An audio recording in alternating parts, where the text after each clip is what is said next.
लाडकी बहीण योजनेसंदर्भात आता एक अतिशय महत्त्वाची बातमी समोर येते। मुख्यमंत्री माझी लाडकी बहीण ही योजना ही त्या ठिकाणी कायमस्वरूपी अशाच पद्धतीने सुरू राहील या संदर्भातली त्यांनी घोषणा केली आणि त्यासाठी सुद्धा अधिकाधिक सक्षमपणाने ही योजना पुढच्या कालावधीमध्ये राबवण्यात येईल या दृष्टिकोनातून त्यांच्या मार्गदर्शनाखाली दोन्ही उपमुख्यमंत्री आदरणीय शिंदे साहेब आदरणीय सुनेत्रा काकी यांच्या मार्गदर्शनाखाली आम्ही पुढच्या कालावधीमध्ये राबवू। याआधी सुद्धा अनेकदा या संदर्भातला उल्लेख झालेला आहे की 2100च्या बाबतचा जो योग्य वेळी निर्णय आहे तो हे महायुतीचं सरकार घेईल। पण मला आपल्या माध्यमातून सुद्धा सांगायचं आहे की 1500चा लाभ हा लाडक्या बहिणींसाठी अशाच पद्धतीनं सुरू ठेवण्याच्या दृष्टिकोनातून विभाग म्हणून आम्ही त्या ठिकाणी काम करत आहोत। या व्यतिरिक्त आत्तापर्यंत एकल महिलांचा सर्वे हा कधी करण्यात आलेला नव्हता, तो पहिल्यांदाच त्या ठिकाणी करण्यात येत आहे आणि एकल महिलांच्या दृष्टिकोनातून एक चांगलं धोरण हे महायुती सरकारच्या माध्यमातून पुढच्या कालावधीमध्ये येणार आहे।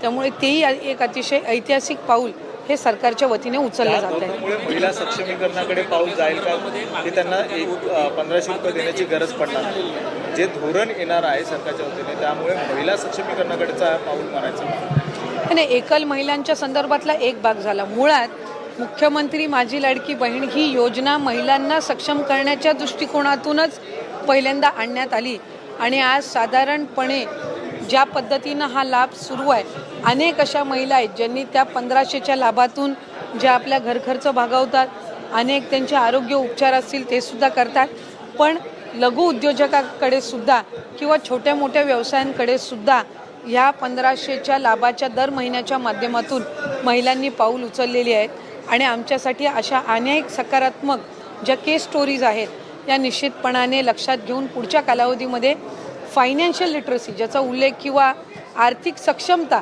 महिलांमध्ये आणणं ह्या दृष्टिकोनातून आम्ही काम करणार आहोत, जेणेकरून लखपती दिदी असतील यांचं उद्दिष्ट गेल्या वेळेला 37 लाखाचं होतं। 37 लाख माता भगिनी या लखपती दिदीच्या त्या ह्याच्यामध्ये लाभ घेत आहेत, म्हणजे वार्षिक त्यांचं उत्पन्न 1 लाखाच्या पुढे जात आहे। त्याच पद्धतीनं यंदाच्या याच्यासाठी 25 लाखाचं उद्दिष्ट हे ठेवलेलं आहे। त्याच्यामुळे एका बाजूला लखपती दिदी आणि एका बाजूला लाडकी बहीण योजना अशा पद्धतीनं सुरू असताना हे महिलांच्या सक्षमीकरणासाठी उचललेलं हे अतिशय महत्त्वपूर्ण पाऊल महायुतीच्या सरकारच्या माध्यमातून आहे।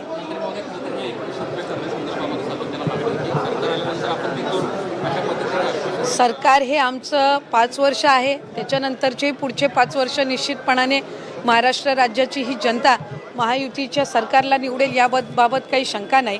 आत्ता आपण जी घोषणा आदरणीय मुख्यमंत्री महोदयांनी आज अर्थसंकल्प मांडत असताना केली आहे की अनेकांना वाटायचं की निवडणुकीनंतर ही योजनाच बंद होईल, पण आज निवडणूक होऊन 1.5 वर्षाचा कालावधी झालेला आहे, आजही योजना यशस्वीरित्या सुरू आहे। आज अर्थसंकल्पामध्ये त्यांनी उल्लेख केला की पुढेही ही योजना अशाच पद्धतीनं आम्ही सुरू ठेवणार। त्याच्यामुळे शंका कुशंका हे घेण्याचं काम विरोधकांनी आधीसुद्धा केलं। ज्या वेळेला ही योजना आदरणीय दादांनी 28 जून 2024 रोजी आणली त्यावेळेला कोर्टात जाण्याचं कामसुद्धा काहींच्या माध्यमातून झालं। हा लाभ कधी आपल्याला मिळणारच नाही असाही अपप्रचार झाला। त्याच्यामुळे कुठल्याही अपप्रचाराला बळी न पडता लाडक्या बहिणींसाठी हा लाभ हा कायमस्वरूपी महायुतीच्या सरकारच्या माध्यमातून सुरू राहील ही हमी आज पुन्हा एकदा या अर्थसंकल्पाच्या माध्यमातून राज्याचे माजी उपमुख्यमंत्री ज्यांनी 11 वेळा यशस्वीरित्या अर्थसंकल्प सादर केला, आमचे नेते आदरणीय अजितदादांना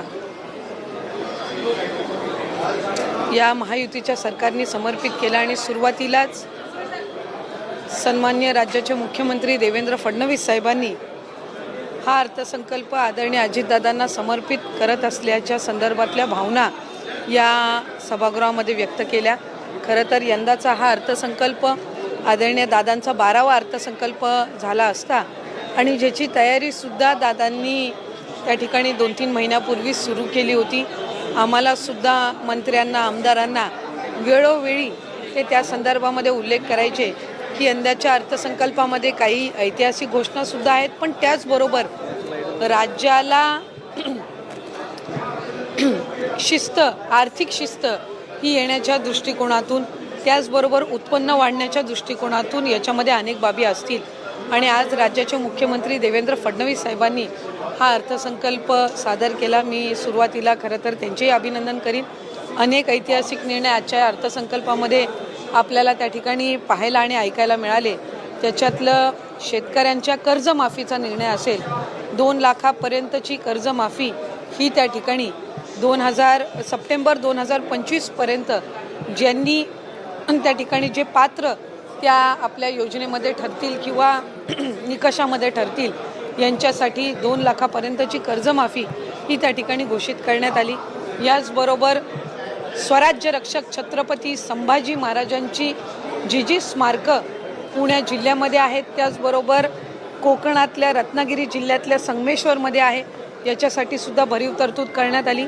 रस्त्यांच्या संदर्भातली सुद्धा करण्यात आली. तिसरी मुंबई म्हणून नव्याने होत असणाऱ्या रायगड जिल्ह्याला सुद्धा याच्यातून भरीव तरतूद ही पुढच्या दृष्टिकोनातून मिळालेली आहे. त्याचबरोबर भारतरत्न डॉक्टर बाबासाहेब आंबेडकर यांचं स्मारक चौदार तळ्यासाठी तिथं आम्हाला त्या ठिकाणी निधी उपलब्ध झाला आहे. आणि हे सगळं करत असताना एक महत्त्वपूर्ण घोषणा ही आदरणीय फडणवीस साहेबांनी केली, ती म्हणजे ची प्रक्रिया 100% पूर्ण झालेली आहे. आणि 50 लाखापेक्षा अधिक अशा महिला आहेत ज्यांची साधारणपणे 60-70% ही जी प्रक्रिया आहे ती त्या ठिकाणी पूर्ण झालेली आहे. मधल्या कालावधीमध्ये अतिवृष्टी असेल, पूर परिस्थिती असेल, अवकाळी पाऊस असेल, म्हणजे मे महिन्याच्या पहिल्या आठवड्यामध्ये जो पाऊस सुरू झालेला आहे तो साधारणपर्यंत जवळपास 5 ते 10 नोव्हेंबर पर्यंत पाऊस सुरू होता. बऱ्याचशा ठिकाणी पुराची परिस्थिती सुद्धा होती, अतिवृष्टी सुद्धा झाली. आणि त्या ठिकाणी महिलांचे काही असणारे जे कागदपत्र असतात, काही दाखले असतात, तर ते त्यांना म्हणजे पुराच्या परिस्थितीमध्ये सुद्धा तिथं काही भरपूरशा लाभार्थ्यांनी गमावलेले आहेत. त्या दृष्टिकोनातून आणि त्याचबरोबर ज्या विधवा महिला आहेत किंवा ज्या एकल महिला आहेत, म्हणजे ज्यांचे वडील वारलेले आहेत पण डिवोर्स झालेला आहे किंवा अशा पद्धतीच्या ज्या काही बाबी आहेत, तर त्याच्यामध्ये विनंती होती, सूचना होती. मधल्या कालावधीमध्ये आदरणीय मुख्यमंत्री देवेंद्र फडणवीस साहेब, दोन्ही उपमुख्यमंत्री शिंदे साहेबांनी आदरणीय दादांच्याकडे सुद्धा त्या संदर्भातली चर्चा करण्यात आली आणि 31 डिसेंबर पर्यंत आपण ई-केवायसी करण्याची मुदत ही वाढवत आहोत. म्हणजे जेणेकरून ज्या काही जिथं अतिवृष्टी झाली, पूर परिस्थिती झाली, तिथल्याही महिलांना ई-केवायसी साठी त्या ठिकाणी अधिकची मुदतीतून त्यांना ई-केवायसीची प्रक्रिया पूर्ण करता येईल.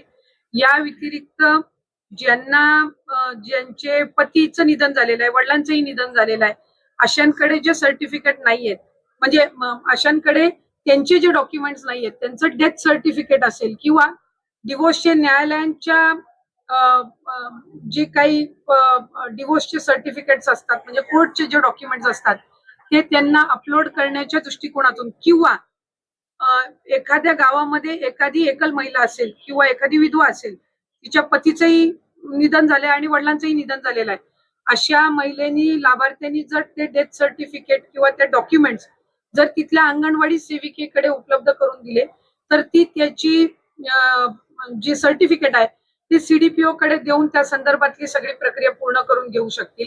आम्ही आजच त्या संदर्भातला शासन निर्णय सुद्धा निर्गमित करत आहोत. त्याच्यामध्ये ज्या ज्या गावातल्या किंवा शहरातल्या तिथल्या अंगणवाडी केंद्र आहेत, ज्या अंगणवाडी सेविका आहेत, त्यांच्याकडे त्यांनी तशा पद्धतीचे कागदपत्र सबमिट करायचे.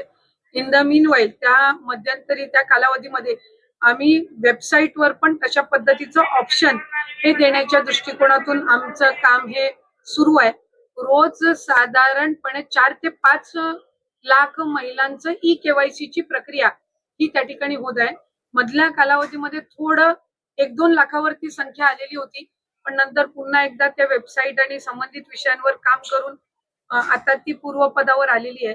तर या संदर्भामध्ये राज्याचे मुख्यमंत्री फडणवीस साहेब आणि दोन्ही उपमुख्यमंत्री शिंदे साहेब आणि दादा यांच्या सूचनेनुसार आपण ती 31 डिसेंबर पर्यंत मुदत वाढवत आहोत. नाही, पण या सगळ्या लाडक्या बहिणींमध्ये सातत्यानं अनेक बातम्यांसमोर येत होत्या की सरकारी महिलांनी देखील या सगळ्या योजनेचा लाभ उचललाय. आता एक नवीन बातमी समोर होते, वृत्तपत्रामध्ये छापून आली आहे की ज्यांचे पुरुष म्हणजे पोलीस मध्ये कामाला आहेत त्यांच्या पत्नीने देखील पोलीस एक गोष्ट आपण ह्याच्यामध्ये समजून घेतली पाहिजे की